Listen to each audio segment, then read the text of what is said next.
Spoons, and welcome back to another episode of Monday Madness. Today is, as you can probably guess, about Peter Pan once again. Yes, my favourite topic in the entire world is up for discussion once again, and today I'm going to be talking about adaptions. The thing is that I have realised something. I've been doing my Peter Pan fact series, which is where a lot of you know me from over on TikTok. Thank you very much if you follow that. I have now got playlists, so it is now in a playlist if you want to go and watch that. I've also got my Peter Pan Storytime series, where I'm talking you through the 1911 novel from start to finish in sort of little bite-sized sections, chapter by chapter, so you can go check that one out as well. Once they're all finished, I will put them into a big lump in one video and just put them all on YouTube so you can watch it through as well. And while I've been trying to keep this positive and engaging and encouraging space and sharing my love of this story and these characters, particularly Peter Pan, maybe what I should be talking about, what I realised maybe I should be talking about are the adaptions or adaptations, the versions of the story that are wrong for me and why. First, I'm going to talk about the things that you definitely should not change when you're making an adaptation, and the reasons why, and why I'm so, protective over them. Second, I'm going to talk about the things that you definitely should change, the things that need updating or changing or editing around, the things that need changing when you're doing an adaptation of this story. And thirdly, I'm going to talk about things that could be changed, that maybe people haven't played with before, and that if you do change these things and mess them around a little bit, these particular things won't impact the integrity of the story, so it doesn't matter whether you do or don't. A couple of things before we start though. This is my favourite Peter Pan outfit in the entire world. This is based on the original 1904 stage play version of Peter Pan. It was worn by people like Nina, and it was worn by my favourite, Jean Forbes Robertson. Look at the back.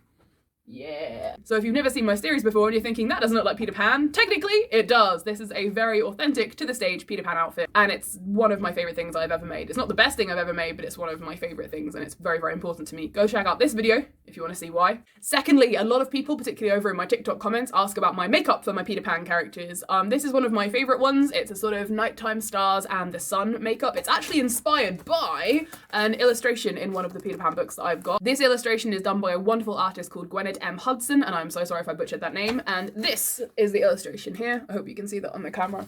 So today's makeup is inspired by the million golden arrows that are shining down from the sun. I did do a Peter Pan video where I talk about what I think he might look like. Bing! See that up here. And in that I talk about how I think his skin is very iridescent, very fey-like. I think it's got the sunlight and the starlight and the moon and the stars, that kind of thing. So this makeup is inspired by this illustration of the million golden arrows shining down from the sun on Peter and the Neverland. I hope you like it. It was very fun to do, and I hope I did the illustration justice. I'd love it if you guys could join in with me in this episode. So chuck your thoughts on what I talk about down in the comments below. And also tell me what are some of your favourite and least favourite adaptions. And you never know, I may put them onto my review list and rip them apart, or praise them depending on what they do. Alright, let's get on with the video.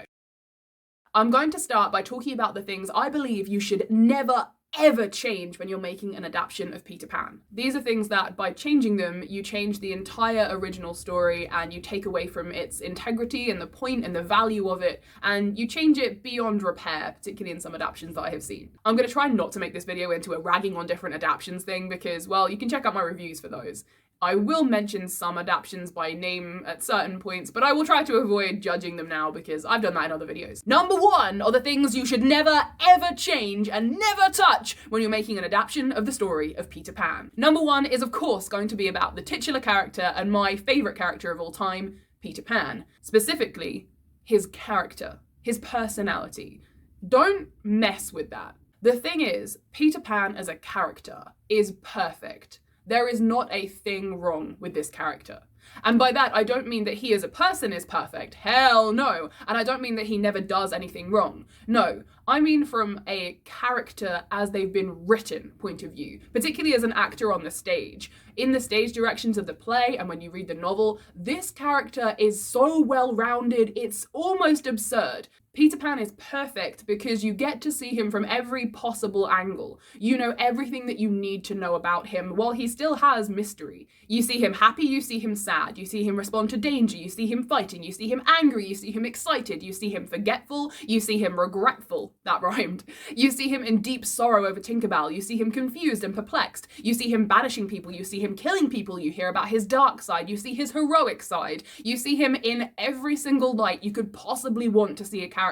There is no excuse for changing him because everything you need to make the character and show him in your adaptation is already there in the source material. Now again, I'm not expecting anybody, particularly directors and scriptwriters and actors and whatever, to have as in-depth knowledge of Peter Pan as I do, but I know this character, and I know this story. So number one, I should be hired as a consult on every single Peter Pan project in the entire world, just saying. And number two, this character does not need changing or editing. A lot of people will probably think of Peter Pan as a cocky, arrogant little shit, and this comes from the Disney version. Now, yes, Peter Pan is a cocky, arrogant little shit, but the point is, that's not all he is.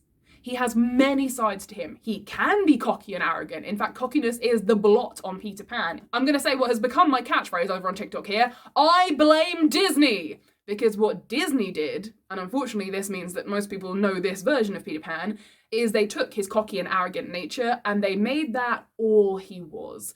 Sure, he had moments of care, like when he was going through the rubble to try and get to Tinkerbell, sure, but predominantly, with Captain Hook, with Wendy, with the Lost Boys, with himself, with everybody, he was a cocky, arrogant little shit. Disney did him dirty by turning him into a one-note character. Peter Pan, and in fact every character in the story of Peter Pan, is not a caricature. They are not one note. None of the characters in this story are one note, particularly not the title character. Turning him into a just evil thing, I'm looking at you Once Upon a Time. Turning him into this just cocky, arrogant idiot, looking at you Disney. Or turning him into a love-struck puppy dog, I'm looking at you 2003 movie, and I was so rooting for you. Go watch my review of the 2003 movie Peter Pan. One of my biggest complaints about the 2003 movie, and again, I'm not turning this into a ragging thing, it's an important point. One of my biggest problems with the 2003 movie is that they did so much right, and you could tell they'd read the source material, particularly when it came to the character of Captain Hook. Like, they knew their stuff. That Eton tattoo, oh, it gets me every time. But with the character of Peter Pan, and I'm not blaming Jeremy Sumpter because he was like friggin' 12, I am blaming the directors and the writers. Anyway, what they did was they messed up the character of Peter Pan by turning him into something that he is not. They made him a romantic lead. They made him a love interest. They made him have feelings for Wendy. Her kiss saved him and revived him at the end, and it was the most horrendous thing I have seen. I cannot forgive them for it. There was no need for it. Peter doesn't have those feelings, and forcing those feelings on him is undermining pretty much the entire point of his character. And a big part of the reason why Wendy Darling ended up leaving the Neverland was because Peter never understood her. So to sum up then, point number one in the never ever change it when you're making an adaptation of the story of Peter Pan is the character of Peter Pan. He is perfectly well rounded, there is everything that you need in the source material. Changing him in any way is pointless and unnecessary and undermining to the character. Things that you should never change in an adaptation of Peter Pan, number two. This one might surprise some of you, considering how I've spoken about this in the past, but hear me out. The second thing that you should never change in an adaptation of Peter Pan is the character and the personality of Wendy Darling. I feel that sometimes people hear the story of Peter Pan, particularly from watching Disney, I blame Disney, I'm going to put on a badge, and they assume that Wendy Darling is this weak or pathetic or helpless character who is badly written and desperately in need of some saving or being given some agency. This is just not true though. Wendy Darling, like many people out there in the world, does not want to fight. She doesn't want to be involved in brawls and things like that. She is very happy to be caring and nurturing. She wants to tell stories and be encouraging. She wants to help her friends and her loved ones and her family. She wants to be there supporting and cheering her friends and her loved ones on, while being very content not to take center stage herself. And there is absolutely nothing wrong with that. She's a character who many people relate to. I'll admit, not me. I don't relate to Wendy Darling at all, but I do understand her, particularly as I've got older. I can see her point of view. She doesn't want to fight, and that's fine. That doesn't make her weak, particularly because she's a female character. I worry quite a bit when adaptions start changing Wendy Darling's character. I've seen it particularly in the 2003 movie and when I went to see a stage play called Wendy and Peter Pan. Now, the 2003 movie does a lot right, and the production of Wendy and Peter Pan was spectacular. But the problem they both had was that they took this character and changed her into something that was unnecessary. They seem to believe that to make a strong female character, you have to make them physically strong, or make them fight, putting a sword in their hand. But that's not it. A strong female character can be strong without being literally a strong, badass fighter. She can be emotionally strong. She can be intelligently strong. She can just be strong-willed, or she can just be interesting. It is very true that we do need better written female and female presenting characters, yes, but shoving a sword into Wendy Darling's hand is not the way to do that. Also, in the original story, she does have her own agency and arguably drives the plot at a lot of points. In fact, in chapter 1, in the very first page of the novel, JM Barrie writes that until Wendy came, her mother was the chief one in the house, and then when Wendy arrived, it became her. She is brutally sarcastic when Peter doesn't thank her for sewing on his shadow, and in fact, she takes herself off to bed and refuses to speak to him until he behaves nicely to her. It was Wendy who hinted that she wanted to go to the Neverland with Peter, and it was she who got him to agree to take her brothers, and it's all basically because of her that they get to go in the first place. Wendy Darling stops Peter Pan from killing Tootles and from banishing Tinkerbell.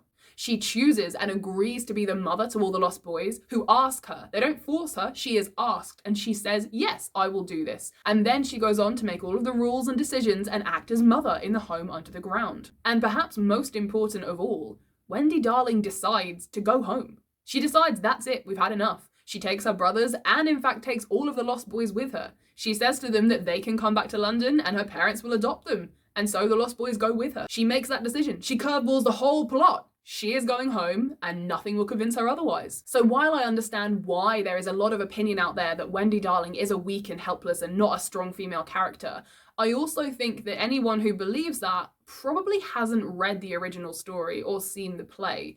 And if they have, then maybe and hopefully they might just change their mind. So, when making an adaptation of the story of Peter Pan, Wendy Darling deserves to remain as she is. Perhaps she is more typically feminine, but that doesn't make her any less strong, and she is particularly willful when she wants. Things that you should never change when making an adaptation of Peter Pan, number 3. Marooners Rock, and pretty much the entire scene that works around it. Part 1 comes at the beginning of the Marooners Rock scene. The pirates, Smee and Starkey, have captured Tiger Lily, and they have bound her hands and her feet, and they are taking her to Marooners Rock, where they're going to leave her to drown.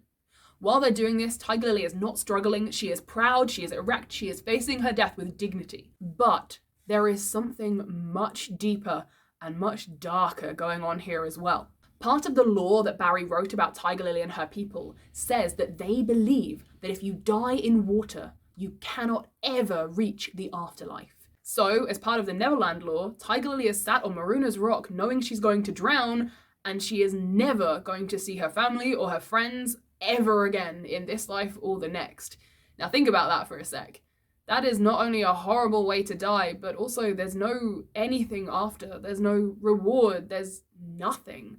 That is dark as hell. And a lot of adaptions either skip over it. I think in Disney, Captain Hook says it at one point, there's no path through water to the happy hunting ground. But that was a very throwaway line that was easily missed. But most other adaptions just seem to ignore it completely. And it's a very important part of not only Tiger Lily's character, but her people later on in the story as well. She believes that this is going to happen, and still she doesn't struggle. She decides that even if she will never see her loved ones again, she is going to die in a way that would make them proud. And dear God, does that need to stay in the story, and it deserves to have a lot more attention. Next up in the scene of Marooners Rock, we have Captain Hook and Peter Pan, both scaling Marooners Rock on opposite sides, while they're mid-battle. Peter Pan is about to stab Hook when he realises that he's actually higher up the rock than Captain Hook is, and that this wouldn't be fighting fair. So, Peter Pan, in the play, he waits for Captain Hook, and in the novel, he offers him a hand. Personally, I like the imagery of him offering a hand, but either way, Captain Hook's actions next are to claw the boy twice with his iron claw. Now, this moment is very important because not only does it show Captain Hook behaving very badly, but it also gives us an insight into Peter Pan's history. Peter Pan, as we will know by this point in the story, if you've done the adaptation correctly, keeps forgetting everything over and over again. And so almost everything is like his first time. It's why he's always excited to do things, because it's his first time every time. And this is the first time, he believes, someone has behaved unfairly to him. Now, this is the bit where you're going to need an exquisite actor and a very competent director. Because unless you've got narration overdubbing this, you are going to need an actor and a director who can convey this just through Peter's expression. I never said that adapting this story would be easy. I am saying, hire me, pick me, I'll do it. Anyway, the final moment in the Marooners Rock scene that is so important to keep is the line that a lot of us will probably know. It is the quote, "To die will be an awfully big adventure." Now, a lot of us will already know this quote, which is great, and it is very important to keep it in the story. The thing is, though, adaptions haven't really been handling this scene very well. Pause for a moment while I rag on different adaptions here. Disney didn't have it at all. The 2003 movie did have the line, but they changed its purpose and thus stripped it of a lot of its integrity. Even one of my favourite versions, the stage musical with Kathy Rigby, this moment was not done properly, and I will admit that. The thing to remember is that the quote, "To die will be an awfully big adventure," this isn't some quippy throwaway line. This line comes at a horrific, sad, solemn moment in the story. Just picture it with me. Hang on. Peter Pan is standing on Marooners Rock all alone. Night is falling. The moon has not yet risen, and you can hear the eerie sounds of the mermaids calling to the moon to rise from their beds under the ocean. The tide is slowly rising, nibbling at his feet, and eventually it's going to swallow him whole, and he is going to drown. Captain Hook has wounded him, and he believes that he can neither fly nor swim, and he is now facing his own demise. This is a child facing death, all alone in the dark. Peter feels one shudder roll through him like a wave from the ocean, and while he has not been human for a long time, he does feel afraid, like a real boy at last. He has forgotten everything over and over again, and so to him this is the first time that he is about to die, and he realizes it. As he stands there on the rock, he starts to feel a drum beating inside his chest, and then he says the line, "To die will be an awfully big adventure." That scene needs absolutely no alteration at all. I'm going to pause for just a second to explain why I did not like what the 2003 adaptation movie did with this scene. And please go watch my review. I did enjoy this movie for the most part, and they did do a lot right, but this scene really dropped the ball, and this is why. In the movie, at this particular moment, Captain Hook and Peter Pan have been fighting, and Captain Hook has his claw at Peter's throat, and he's dragging it down his chest. Now that I like. It's all fun. I love some gore. But Captain Hook then says, "Now, Peter Pan, you will die." Very cool, very good line. But there's a big swell of the orchestra. The music plays, dun dun dun, and then it goes a little quiet, ready for Jeremy Sumter's Peter Pan to look up at Captain Hook against the rock and say the line, "To die will be an awfully big adventure." Now, you might not see what's wrong with that. And as a scene, it works perfectly well, it gets the meaning across. But the line, "To die will be an awfully big adventure," is not a quip, it's not a comeback, it's not something to be spat in the face of Captain Hook. While I do enjoy the Mollymaukness of that situation, the way the 2003 movie did that scene really robs the original scene of its merit and its worth. Peter doesn't say it as a comeback to Captain Hook. He doesn't say it to anyone. It's a very private, very intimate moment that gives us a lot of interesting information about Peter Pan as a character and just how he deals with things, how he feels and how he faces his own demise.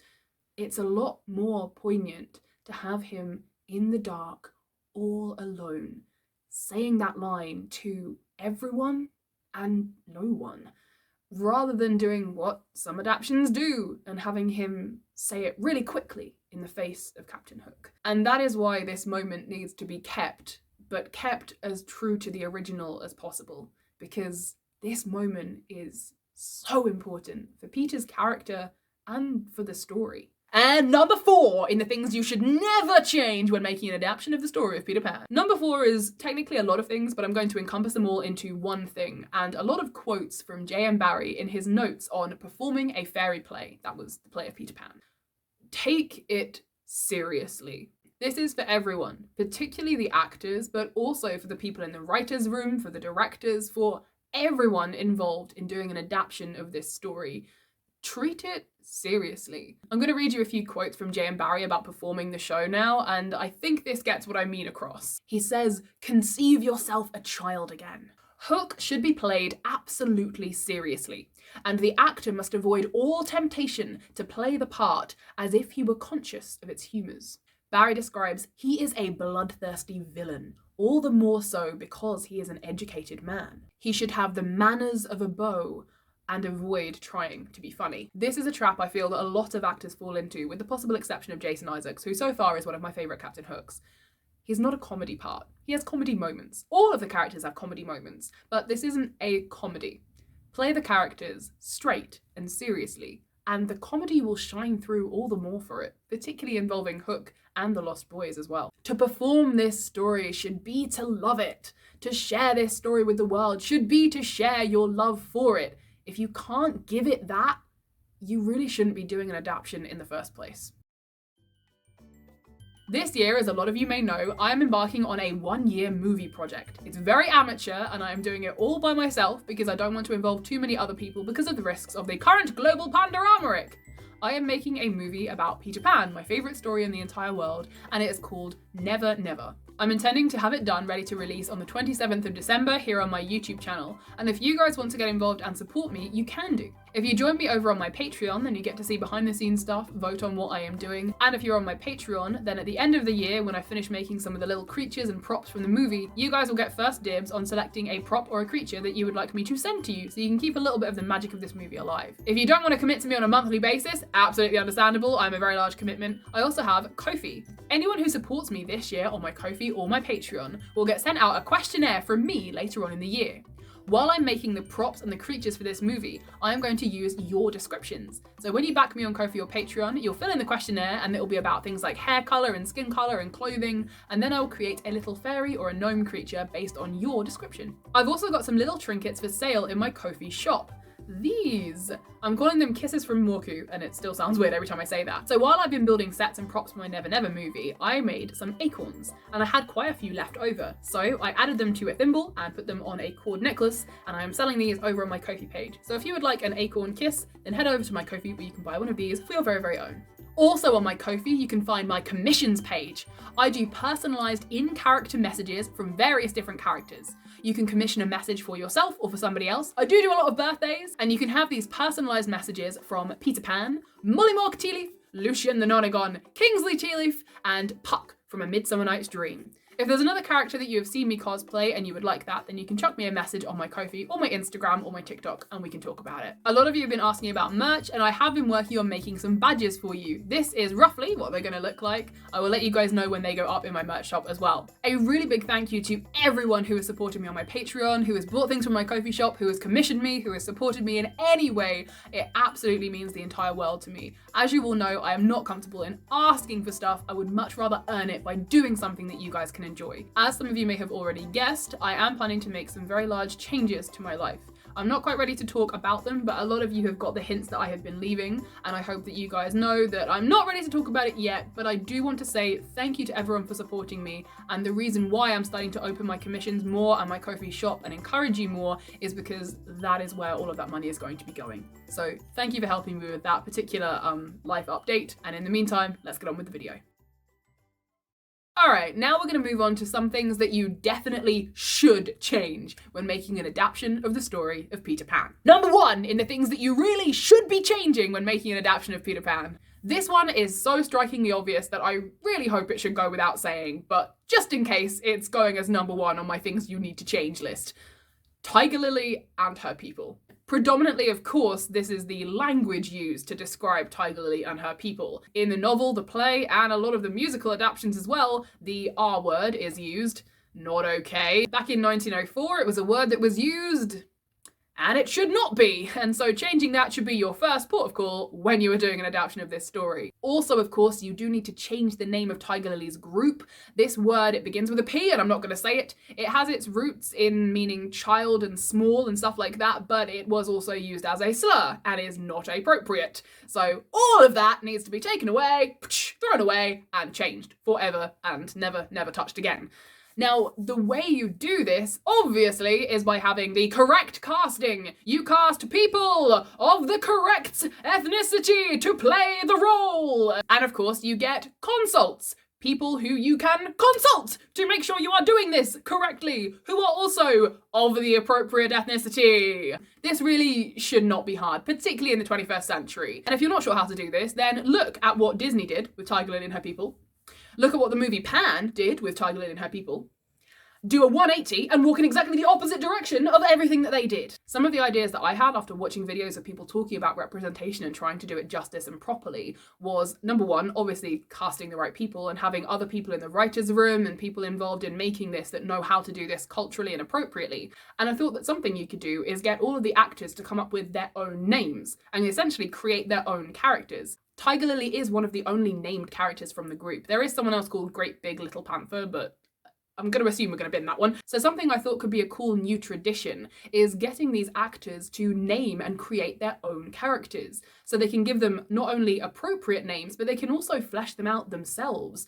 And I also thought that you could get the actors to name their group as well. And that way, every time you have a new adaptation of this story, Tiger Lily and her group are called a different thing, and it's a different group of actors. So that was just an idea that this dumbass white boy had while I was looking at this source material and going, this needs to change. Number 2 on the things that you definitely need to change when making an adaptation of the story of Peter Pan. And this is to explore the characters of Mr. and Mrs. Darling. So often they're used as essentially bookends. We meet them at the beginning and we see them being a family, and then at the end they are there just to receive their children back and be happy and gracious and cry a lot. There is a lot more to them than that. They have a lot of nuance, and Mr. Darling in particular has a whole character arc that he goes through. He believes that if he had not chained Nana up in the yard, then she would have been up there to protect the children and they would never have been taken by Peter Pan in the first place. And so in penance, he goes into Nana's dog kennel and he stays there.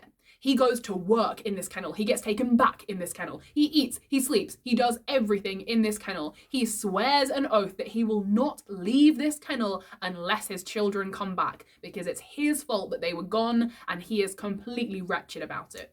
Mrs. Darling as well sort of crumbles in on herself. She's trying to keep the family afloat. Every day she sets out her children's things. She leaves the window open for them, hoping against hope and believing that they will return. And she actually stops leaving the house. She dreams about her children coming back so much that she hallucinates that they are right there in front of her when they're not. You can see Mr. and Mrs. Darling's relationship as they try to cling to each other, but this horrible, sad situation is driving them both into despair. And that is not explored in enough adaptions. This isn't something you need to change in the source material, it's something you need to change the use of. It's there, use it! Change the way we see, particularly Mr. Darling. He, a bit like Cook, is treated as a comedy idiot, which he is not. These characters deserve a lot more care and attention put into them, and this is why it's number 2 on my list of things you need to change when you're making an adaptation of Peter Pan. And finally, number 3 on the list of things that you definitely need to change when you're making an adaptation of Peter Pan. Lean into the darkness. Now, a lot of you might have seen my Dark Facts About Peter Pan series over on TikTok. I've got 4 videos so far. There are probably more going to be coming. But there is so much darkness to this story, and not enough people lean into it. And no, Once Upon a Time did not lean into it. They just made Peter a one-note villain. They didn't actually lean into the source material very much at all. No, I'm talking about realizing just how dark and scary and sinister this story can get, and using it and showing it in all of its horrible detail. Some examples for you. Show how dangerous Peter Pan can be when he's in the nursery and he wants to rip the stories out of Wendy Darling. Show the real flight to the Neverland. Show the Darlings being left on their own, scared and afraid. Show that they don't know how to stop and they'll just keep having to go on and on forever. Show that if they fall asleep, they drop out of the air like stones. Show that they are hungry and tired and that Peter keeps going off on his own and coming back and forgetting them over and over again. Show that the only way to get food is to snatch it out of birds' mouths, and that they are quite literally at the whims of Peter Pan, who didn't even tell them directions to the Neverland. Also, while you're at it, stop saying the word star. It's really annoying. Second to the right and straight onto a morning. How hard is it to check the source material and get it right? Show the blood. Show the fights between the pirates and the Lost Boys, Tiger Lily and her people. Show them stabbing each other. Show Captain Hook clawing at Peter and the blood trailing down his body. Maybe even have a gruesome bloody flashback to when Peter and Hook were fighting and Peter sliced off the pirate's right arm.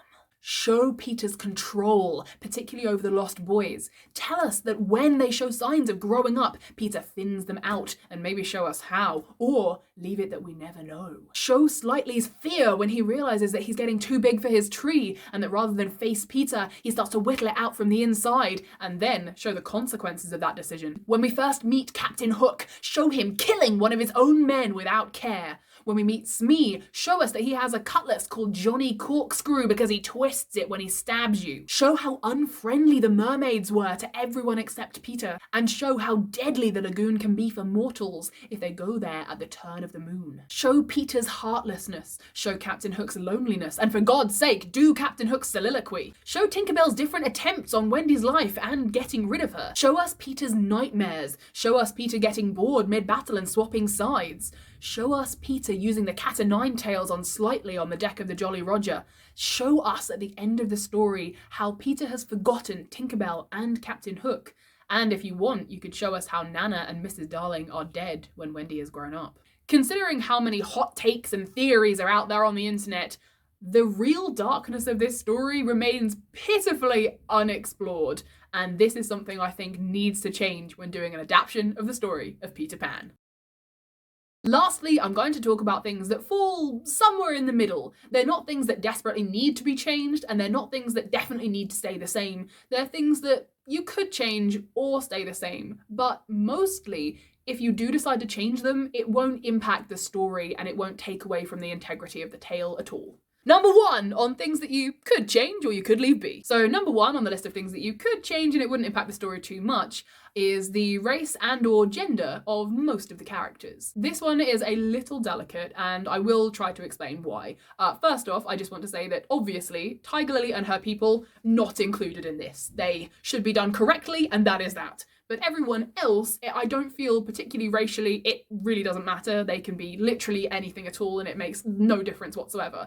But in terms of gender, you do need to be a little bit more careful. There are characters like Wendy Darling, where a lot of the significance of her character comes from her being a girl, or at least female presenting. Peter Pan is an interesting one because while I feel that he should be played by just about anybody, I also think that giving him a gender is actually making him too human. So I don't think that should be a part of his story at all. Peter is an unearthly, unhuman, essentially spirit of youth and joy. So gender shouldn't be a discussion with Peter. He can be played by whoever, but gender identity is not a thing to really force on that character. The pirates, I think, can and should be just anybody at all. As long as they're taking the role seriously and they're doing a really good job, it really doesn't matter who plays the pirate. They can be any gender, any race, it doesn't matter at all. There are some characters like Checo is described as Italian, but you can change that around. It really doesn't matter too much at all.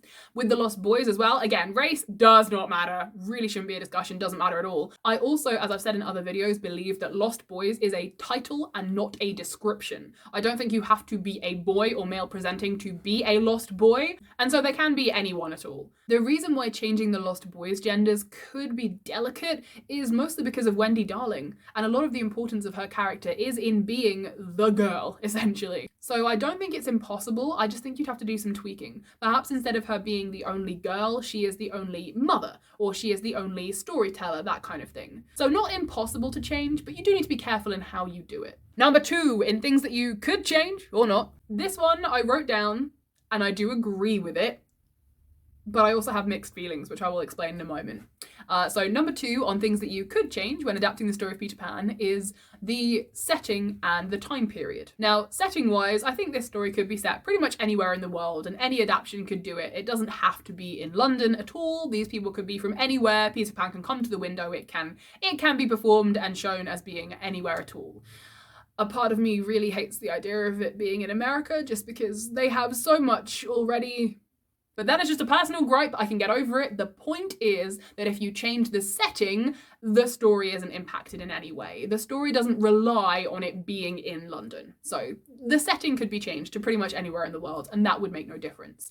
Now for the time period. This story is as eternal and timeless as its titular character, and I think that it could be shown as being in any time period at all. Personally, I'm not very much of a fan of modern adaptations. I saw a very disappointing Royal Shakespeare Company version of Romeo and Juliet where it was modern and it was very minimalist and the costumes were very boring, and so I have a lot of walls up about that, but that's me personally. I can personally say that I would rather not see Wendy Darling in a tracksuit and sneakers.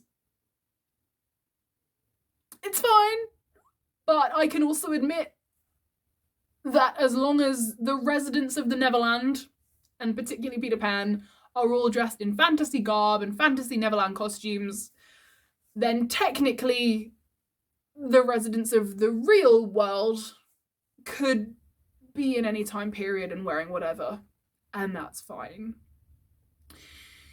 But picturing Wendy Darling in a tracksuit just genuinely makes me feel uncomfortable. Anyway, that's my personal gripe. I can admit, the story itself would not be changed by having the setting or the time period pretty much anywhere you care to put them. So move this story around, place it down wherever you like, and play with the time period if that's something that you would like to do. And number 3 of things that you could change, or not. This last thing I want to talk about is something that you can change, and I personally wouldn't mind seeing more adaptations change it a little bit, but also if you don't change it, then there's already plenty of stuff there, and it doesn't feel like the story's lacking. This last thing is exploring the Neverland more. There is more to the island than just the Lost Boys' underground home, the pirate ship the Jolly Roger, and Marooners Rock in the Mermaid's Lagoon. There's a whole island. When you read the descriptions in the play and the novel, there are so many places crammed into this snug little island full of adventures. There are different creatures that we never even see. There are gnomes that are mostly tailors. There are other fairies and creatures. There's an old lady with a hooked nose. There are caves. There are lonely lairs. There are rivers running through the island.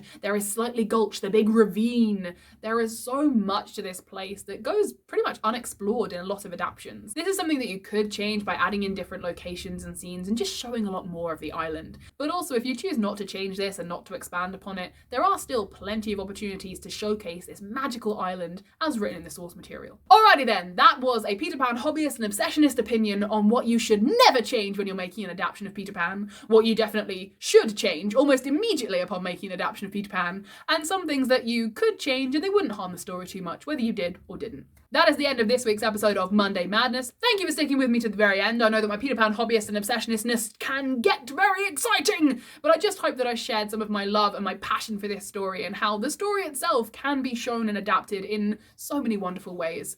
Have a wonderful week, my wonderful jelly spoons. I'll speak to you very, very soon. Goodbye.